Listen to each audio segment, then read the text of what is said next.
Migratory bird baiting case, Mr. Holdman finds himself in the unique position of being criminally convicted for doing precisely what the federal government told him and the public as a whole they should do to avoid criminal liability. In 1999, when the Fish and Wildlife Service amended the baiting rules, they specifically provided for non-waterfowl migratory birds a new rule that was purely objective, did not inquire into intent, said the field is not baited if the seed is scattered, quote, in accordance with official recommendations of state extension specialists of the Cooperative Extension Service of the U.S. Department of Agriculture. Is there any evidence that your client was aware of the Mississippi version of that? Your Honor, the twofold answer is yes, there is. He references in his testimony, he doesn't say, I specifically followed it. He references what the law will allow and some of his practices in aiming for the 120 pound per acre seed rate from the Mississippi regulations. So he addresses it indirectly, but I would say it really doesn't matter if he knew he did or not. The point of the objective test was, if it is, it falls within the purview of a normal agricultural practice. I haven't seen any argument by you about reasonable reliance on the Mississippi one. I think it's a Louisiana word, lagniappe. You found one that would be helpful, but I was wondering if he was arguing that I had this in my glove box in my car, in my truck all along. I think he references it, but I don't think this is a reliance issue, Your Honor. I think it's purely a statutory interpretation issue of if it's an objective standard within here. I haven't seen the whole document published, bound, whatever. In one of the exhibits, there's a map of the Southeast region. Is that on this particular Mississippi State? It's not, Your Honor. The Southeast is in the linked document that came from the government that they asked the court to consider. It was never put before the court, although we did question Dr. Reed, the government's expert and familiar with extension services and recommendations, and asked him, does the Southeast include Louisiana? And he admitted that it did. So no one really disputed that Louisiana is included in the Southeast at trial. And also there's the point that this is the government's... To be clear, that map is not connected with the Mississippi Extension Service, Mississippi State? It is on some recommendations, not the ones that were admitted at trial. We had that issue in the government's appellee brief. They linked a different set, which was published 2 years later. So that was not the initial one. So once Dr. Reed admitted that and said, hey, here's Southeast. Southeast is obviously included in, and Louisiana is included in the Southeast. No one ever disputed it from that point. We continued ticking right along. And again, it's the government's burden of proof. This is not an affirmative defense. It's the government's burden to prove that it didn't fall within an extension service regulation. So if that's ambiguous, it was on the government to prove that it did not fall within the regulation or the recommendation. Now, we have briefed this case extensively. By the time we were done replies, we had reached the dormant commerce clause in a bird hunting case.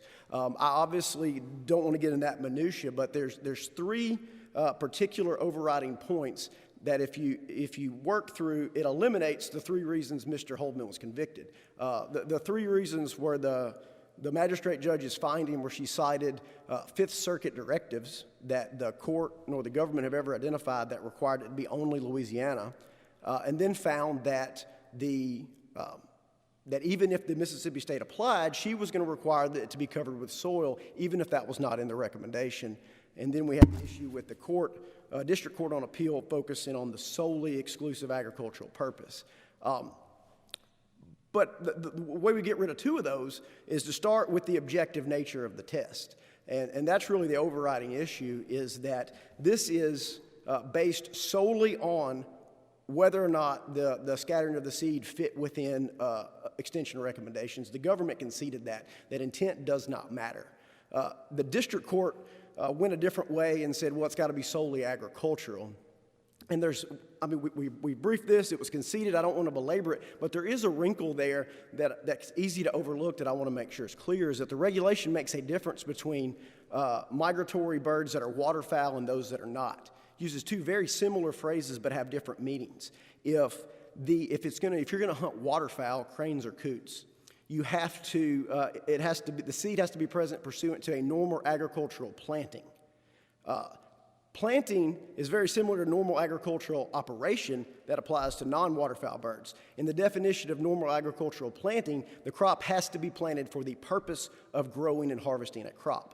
For non-migratory birds, they use a different phrase that is just based solely on whether it follows the extension recommendations. So for non-waterfowl, they have removed any intent to actually plant, which is why they tell us in their publication that we're not concerned with what you intend to do, even if you want it solely for wildlife. Just to make sure I'm looking at the right CFR, the one about migratory game birds is 2021I? That's correct, Your Honor. Which one are you referring to? It's 21I. 1 refers to migratory birds, including cranes, coots, and waterfowl. And then if you go to 2, you get the excluding. And that's the difference. The first one uses normal agricultural planting, harvesting, or post-harvest manipulation, which has a different meaning. So the regulation specifically said, for non-waterfowl, we're not concerned with what you intend to do. You don't even have to intend to grow a crop as long as it fits within the recommendations. So there's no way to reconcile the district court's reading of it's got to be solely agricultural. It's writing in a restriction that was for waterfowls that the agency chose not to apply to non-waterfowl birds like doves. Now, this objective standard also resolves the magistrate's judge's second point when the court said, even if I follow these MSU regulations or recommendations, I would still find it baited because you didn't cover the seed. She mentioned she thought it was common sense to cover the seed. Well, that also conflicts with this objective standard. What they say in the final rule is that we're gauging on objective standard, deferring to the expertise, the subject matter experts who are the extension specialists. Well, obviously, if a court comes in and says, I know it requires X, Y, Z to fit into the safe harbor, but I want you to add A, B, C, that defeats the whole point of having an objective safe harbor provision. And it also goes against the purpose of relying on subject matter expertise of these ag experts, because you're saying, I know better than you, PhD, who studies this. I want to require other things that you did not. And that's particularly important here because it concerns top sowing. She essentially imposed a pro se prohibition on top sowing, and the final rule talks about that. Their proposed rule had a ban on top sowing, but they received a lot of comments. One of them was that it was a time-honored tradition of dove hunting. They mentioned that, and they chose not to. The agency specifically chose to allow it unless it was required by the extension recommendation. So what that leaves us with is really what I consider the rub in this case, what it hangs on is the state extension specialist of whether that's restricted only to Louisiana, as the magistrate court found. We got a lot into definitions, history, and background, but I really want to pause before that to start what we too often overlook when we overthink these things, which is a plain reading of the text. The text says, specialist of the Extension Service of the Cooperative Extension Service of the U.S. Department of Agriculture. Dr. Reed testified that is exactly who issued the recommendations we put into evidence. It fits hand in glove, verbatim, into what was provided. And the only way to convict him with this interpretation is to add a restriction that was not put in by the drafters. Now, that's a problem with any statute, any rule, but particularly in the context of this specific fish and wildlife rule. How far would you limit, or how narrowly would you limit where you could get some other states' extension service guidance that would fit what happened? Well, as a practical matter, we talked about this at trial and in brief, is it would actually have to apply. Of course, I'm not saying, if there's a Maryland regulation for Maryland, that facially doesn't apply. What does limit your approach to this?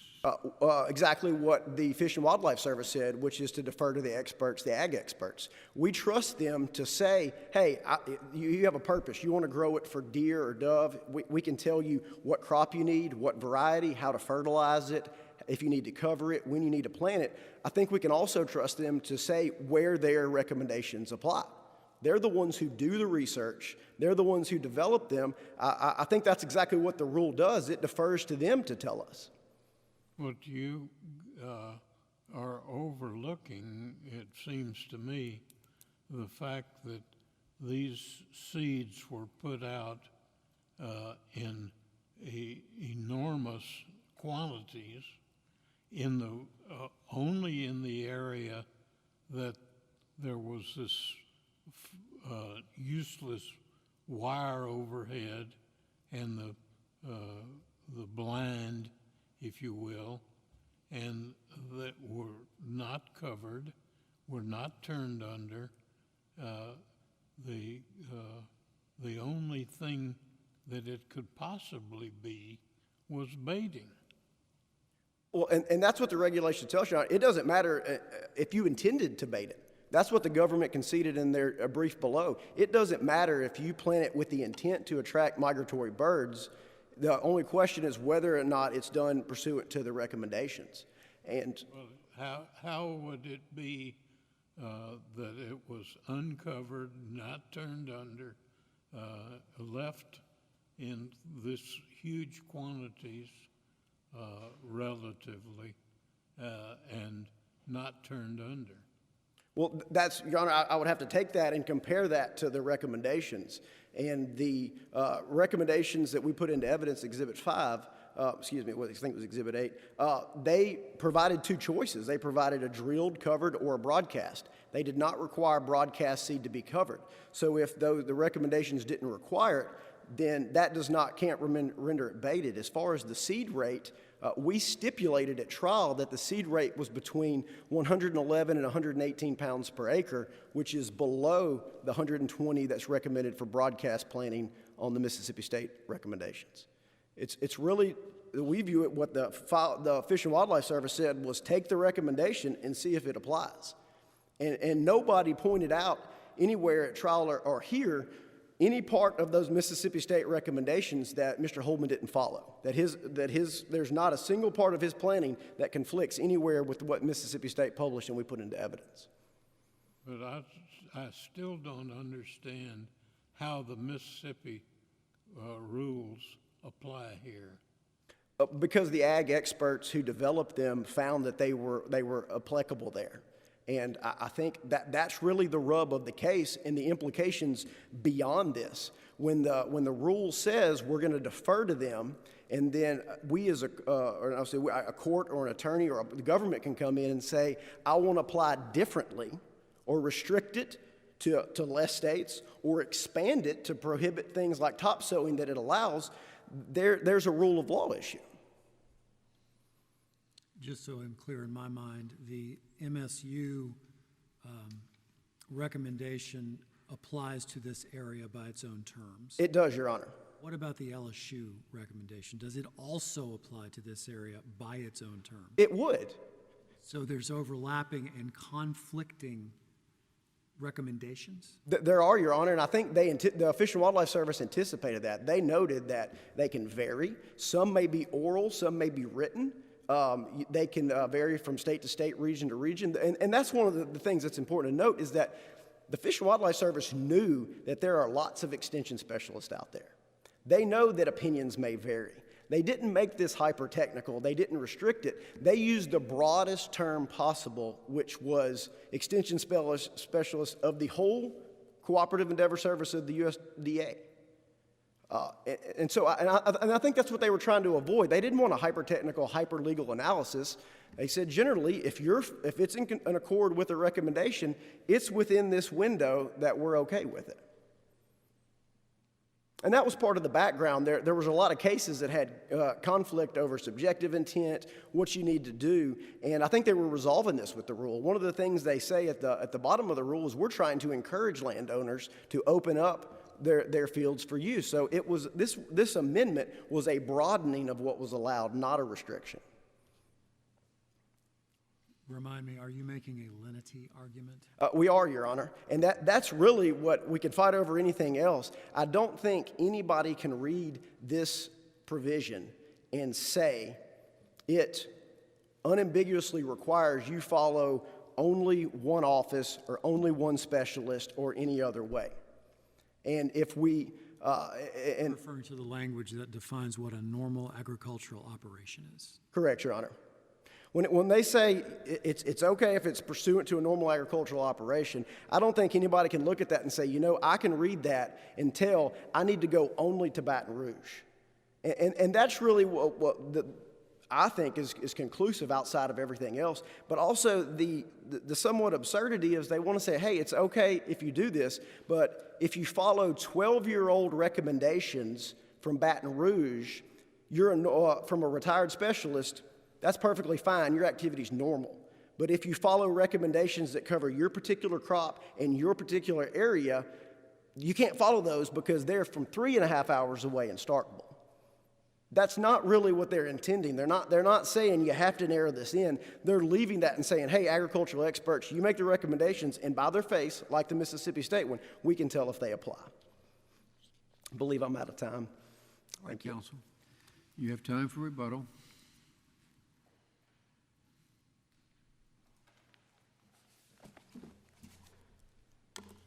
Has arguing a case like this been in your past experience? This is my first bird case, Your Honor. May it please the Court, Forrest Phillips for the United States. This Court should affirm Mr. Holdman's convictions for at least 3 reasons. First, the Louisiana Extension Service guidance is the only applicable Extension Service guidance in this case, the state where Mr. Holdman's farm was. Also, Mr. Holdman loses even under the guidance of the state that he's picked, Mississippi. And also, as you pointed out, Judge Wiener, the common sense reason that this was not solely in furtherance of a normal agricultural operation because of all these things in the field, this power line with no purpose, this more densely scattered seed area underneath that power line that remove it from that context. I want to have a neatly organized presentation. But I want to address something that Judge Duncan raised with your friend on the other side. It's potentially overlapping guidance here, that the Mississippi State Extension Service guidance, in fact, can be interpreted to cover a much broader area than just Mississippi.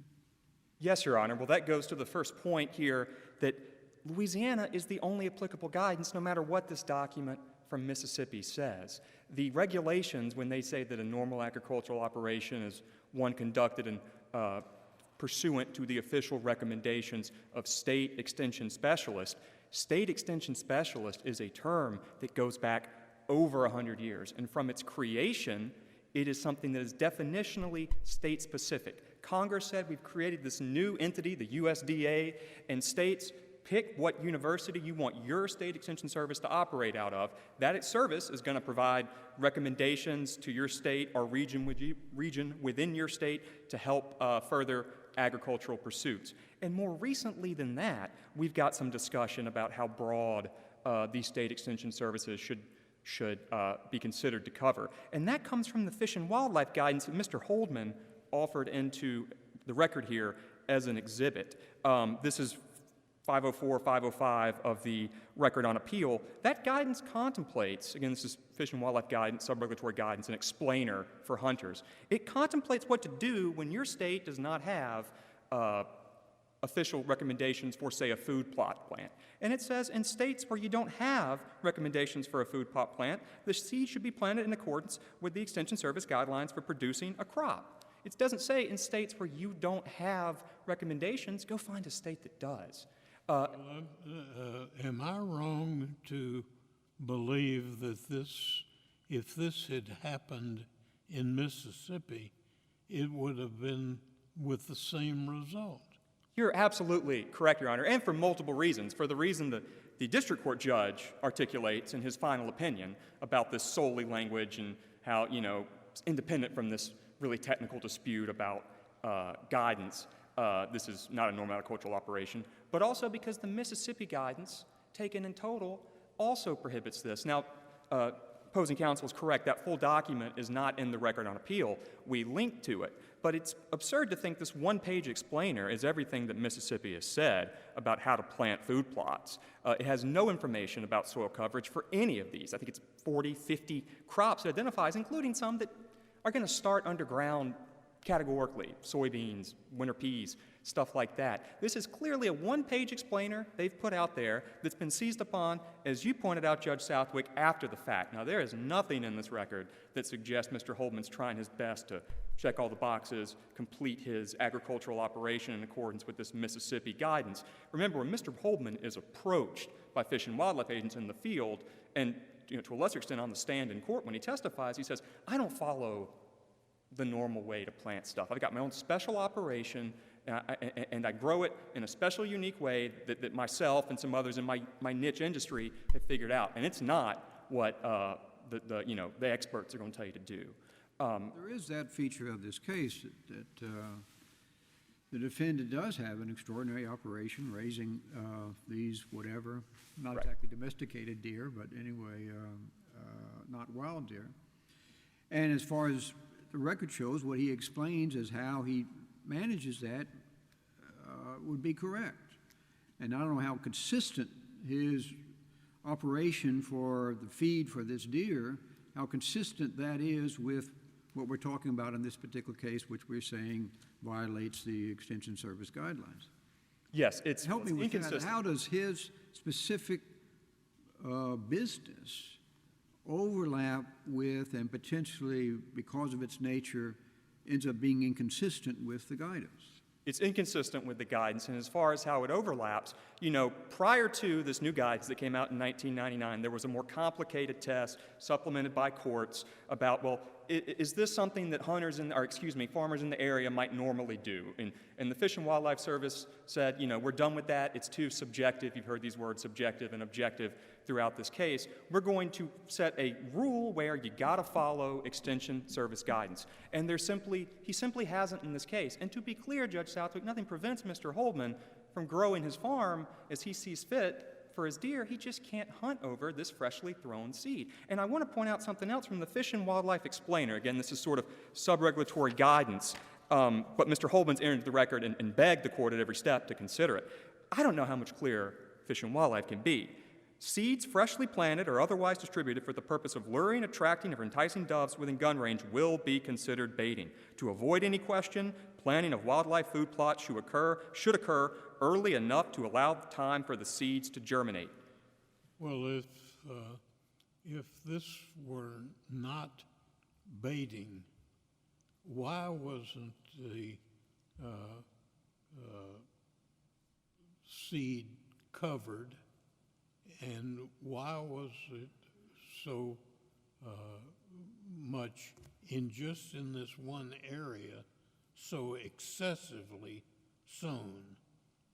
Absolutely, Your Honor. I want to talk about that right now. This kind of goes to that third point in the district court opinion about how, hey, whatever's going on here, it's not solely in furtherance of a normal agricultural operation, even without getting into the weeds of the Extension Service recommendations.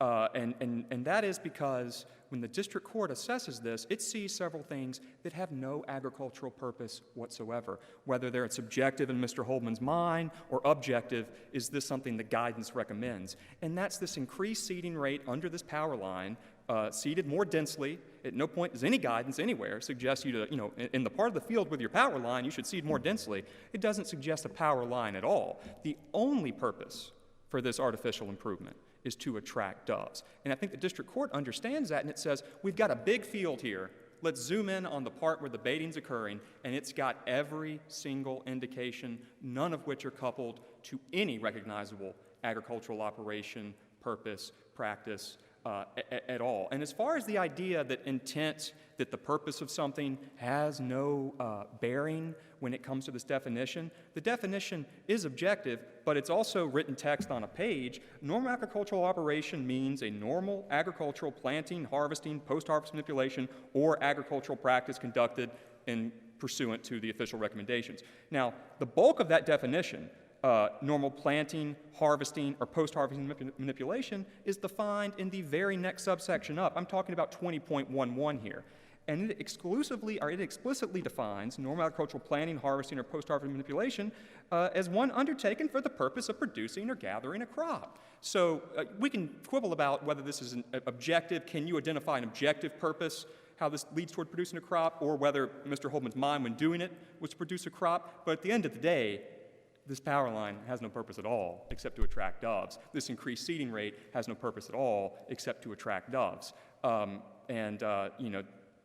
evidence here is overwhelming to support that district court conclusion in its written opinion affirming his convictions on the first level of appeal, that this specific area of the field, that's just baiting. I want to be clear here that under Mr. Holdman's version, someone could set out for the sole and explicit purpose of attracting wildlife, be it scattering corn for deer, scattering wheat seeds for doves, and as long as they check enough magic boxes on any guidance they find anywhere in the country, that with this odd limiting principle that state's got to say it also applies in Louisiana. That just doesn't make sense. That's not a limiting principle. What would prevent New Hampshire from saying this also applies in Louisiana? You cannot limit this alternative argument to under any rational basis, and that in itself is part of the reason why the way this should be interpreted, this guidance, is that it only covers when it says the official recommendations of a state extension service specialist, it's talking about your state. Otherwise, you'd have this absurd sort of potential for one state to say, well, we actually, we cover the 5 states around us, and then another state to say, well, we do too, and ours are different. That's what you have in this case. You have Louisiana guidance that says A, that Mr. Holdman concedes he did not follow, and then Mississippi guidance, a limited subsect of it, not the entire guidance, as we pointed out in our appellate brief, that says something else. And again, the record here show the distance in which this excessive amount of seed, uncovered seed, was beyond the shotgun range of the blind in which they were hunting.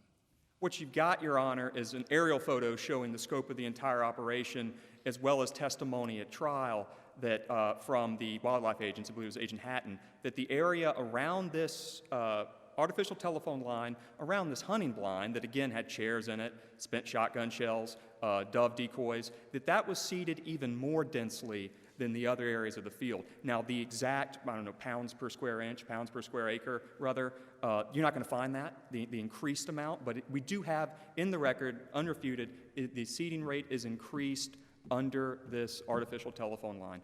There's no purpose in farming for that. There's a purpose for attracting doves. But there's nothing in the record about how far it goes beyond shotgun range. The only thing in the record is that it becomes more dense when you get underneath the telephone line, underneath the artificial telephone line. Again, this weird difference in seeding rate that has no agricultural purpose, full stop. As District Court said, the only thing it can be doing is aiming to attract doves underneath this power line. And I do want to point out, to the extent the court is interested in this idea that the entire Mississippi guidance, he's violated that as well. This was not published after Mr. Holdman's offense conduct. Now, again, that's not in the record, unfortunately, but when appellant's reply brief was filed and said, hey, this didn't exist until after the offense conduct, I wanted to confirm that it wasn't, and the internet shows that it's not. It very much existed at the time of this. As far as I can tell, this date that he's pulled is when they reposted it to their site in 2019 with POD, Publication on Demand 3/2/19. You can use the Wayback Machine or other things to find the exact same guidance with a date that precedes Mr. Holdman's conduct. So this full guidance very much existed at the time. But again, Judge Southwick, I want to come back to your point. He wasn't looking for any of this stuff. He wasn't following any of this stuff at the time. This is an after-the-fact defense that's been created when Mr. Holdman was open even on the stand that he's not following guidance. He's got his own unique way to grow seed. And as far as Louisiana guidance being the only guidance it should cover here, we do have in the record Dr. Reed being questioned about that. Now, this is the expert that appellate counsel said we should defer to when it comes to what is state extension special service guidance.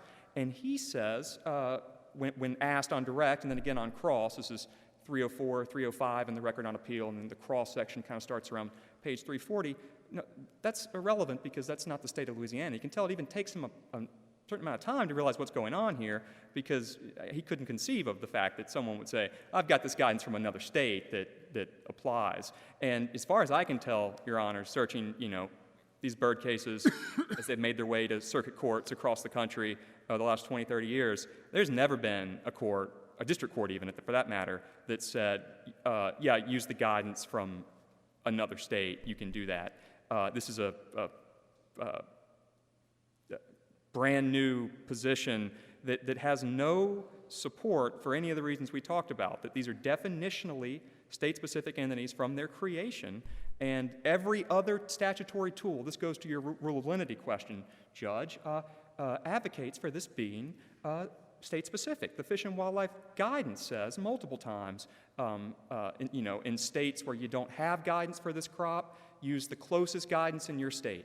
It says in the formal commentary published to the Federal Register, these recommendations are going to vary from state to state or region to region within a state. They might even be site-specific. Now, how would that work? Is Mississippi, you're going to call up Mississippi, who has 0 offices, the Extension Service, in Louisiana or in Alabama or in Tennessee, and say, I'd like you to come out here and assess this field and tell me if it's planted in accordance with your normal Extension Service recommendations. They couldn't do it because, again, these are state-specific entities. It just... You said something, a question I was going to ask but probably wouldn't have gotten around to. How would we know what you just said, that some states have guidance that is multiple guidance, maybe covering different parts? Texas is fairly large. Yes. California, north and south, fairly good distance with different climate. What are you basing that on? How do we know that? Well, I'm basing it on the commentary in the Federal Register. Fish and Wildlife says these state extension services have guidance that may vary from state to state or region to region within that. One extension service, but sending out regionally limited guidance. So there's just one extension service for each state? Yes, and this goes back to how they're created, right? They are created by Congress saying, we've got this new agency, the USDA, we want each state to designate a state extension service, a cooperative extension service is the language you're going to find in the statute, to be formally recognized by USDA, to receive funding from USDA for the purpose of furthering agricultural pursuits in that state. So definitionally, and they're going to be run out of public land-grant colleges. Yeah, that aspect of cooperative extension services hold to this day. Louisiana's is out of LSU. Mississippi's is out of MSU. Texas's is out of Texas A&M. And the states themselves, I think it's important to note, they're relying on their own guidance when they're offering explainers to hunters that want to, make sure that they're not baiting, make sure that they've taken the proper precautions.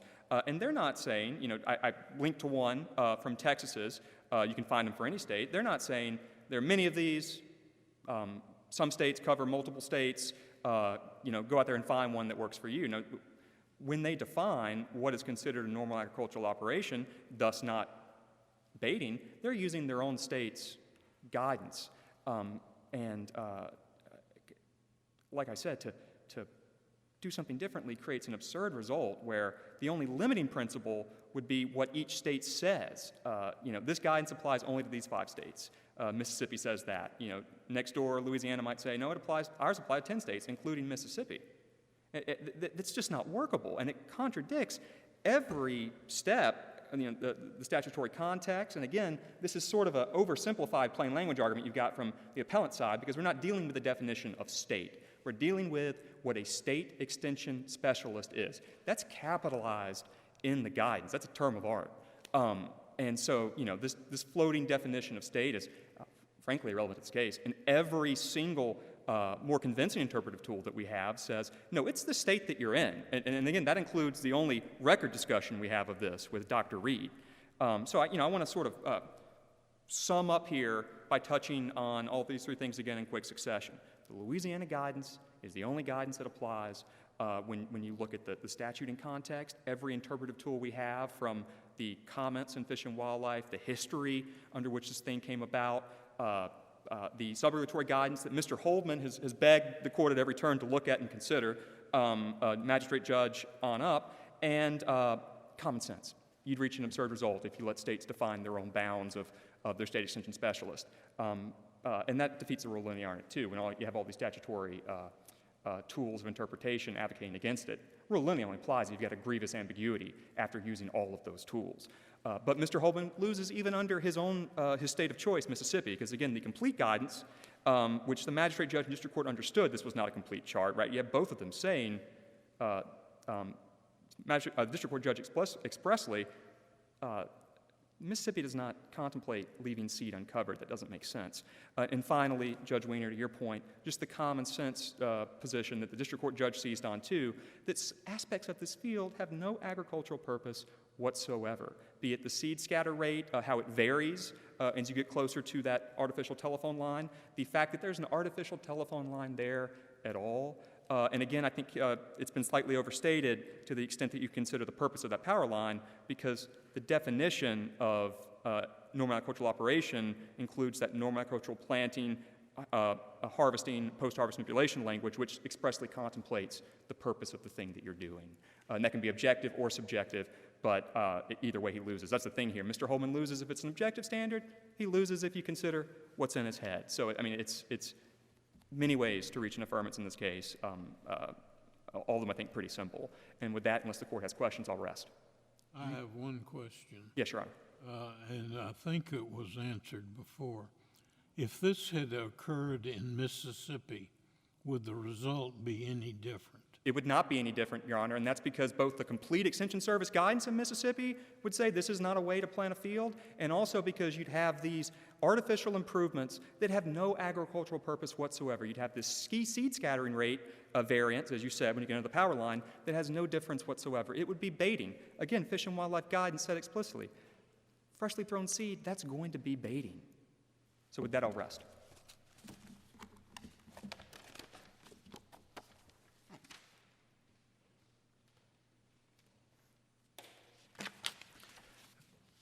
Your Honor, I want to start by pointing out the obvious. Nowhere today in oral argument or in the brief did the government take the exhibit of recommendations that was put into evidence and identify a single thing on that list that Mr. Holdman's planning did not consist with.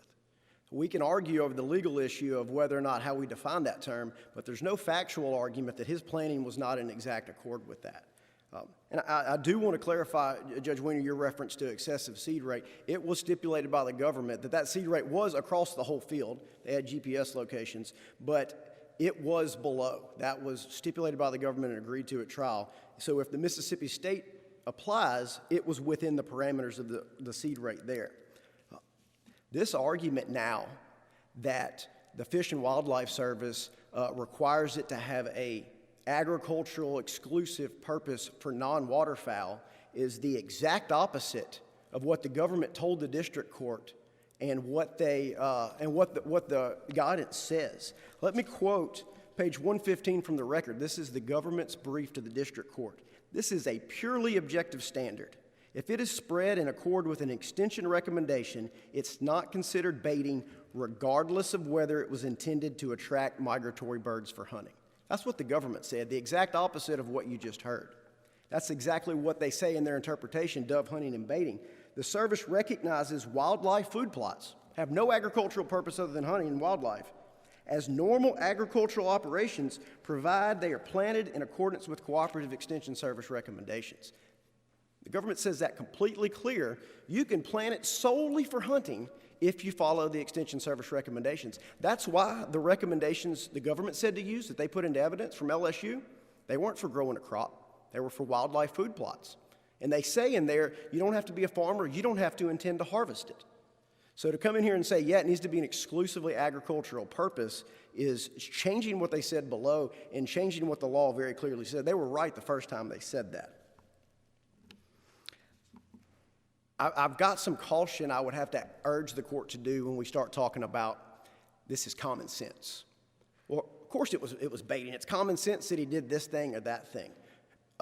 Injecting what we say about the outcome, common sense, when it varies from the text of a statute or regulation is obviously a very dangerous thing to do. The court just heard en banc and issued opinion a few years ago in Cargill on machine guns. We say, hey, it's common sense what you're doing here, but no, we don't say what's the outcome's common sense. Let's look at the term. Because you've got a real textualism problem if you start moving, well, obviously this guy wants to hunt, so he's guilty of baiting. Let's overlook what the statute says very specifically. And the idea that state extension specialist is a term of art, and we don't need to worry about how the regulations define state, well, it's not. This regulation went to great detail. They defined 50 terms, from the basic of what is a fish, what is wildlife, down to filleting the difference between normal planting and practice. They didn't define that term. They didn't define state extension specialist. The only word in that phrase, they don't take issue with extension specialists or U.S. Department of Agriculture. The one word they want to argue about is state, and it's specifically defined, and the regulations say it shall have this meaning throughout the regulation. Now, one comment was, hey, what if there's different overlapping regulations or recommendations? That was anticipated that they would be different. We know that. There's an extension office in Baton Rouge. There's one in Alexandria. You can go get an oral recommendation. They may be different. The government wasn't, or the policy, the agency was not concerned with just one thing. They could have restricted it if they wanted to. They didn't. The idea is generally, objectively, take a recommendation. If it's within that, you've satisfied the requirement. All right, Counsel, thank you. Thank you, Your Honors. Thanks to both of you for bringing your arguments to us today. Take this case under advisement.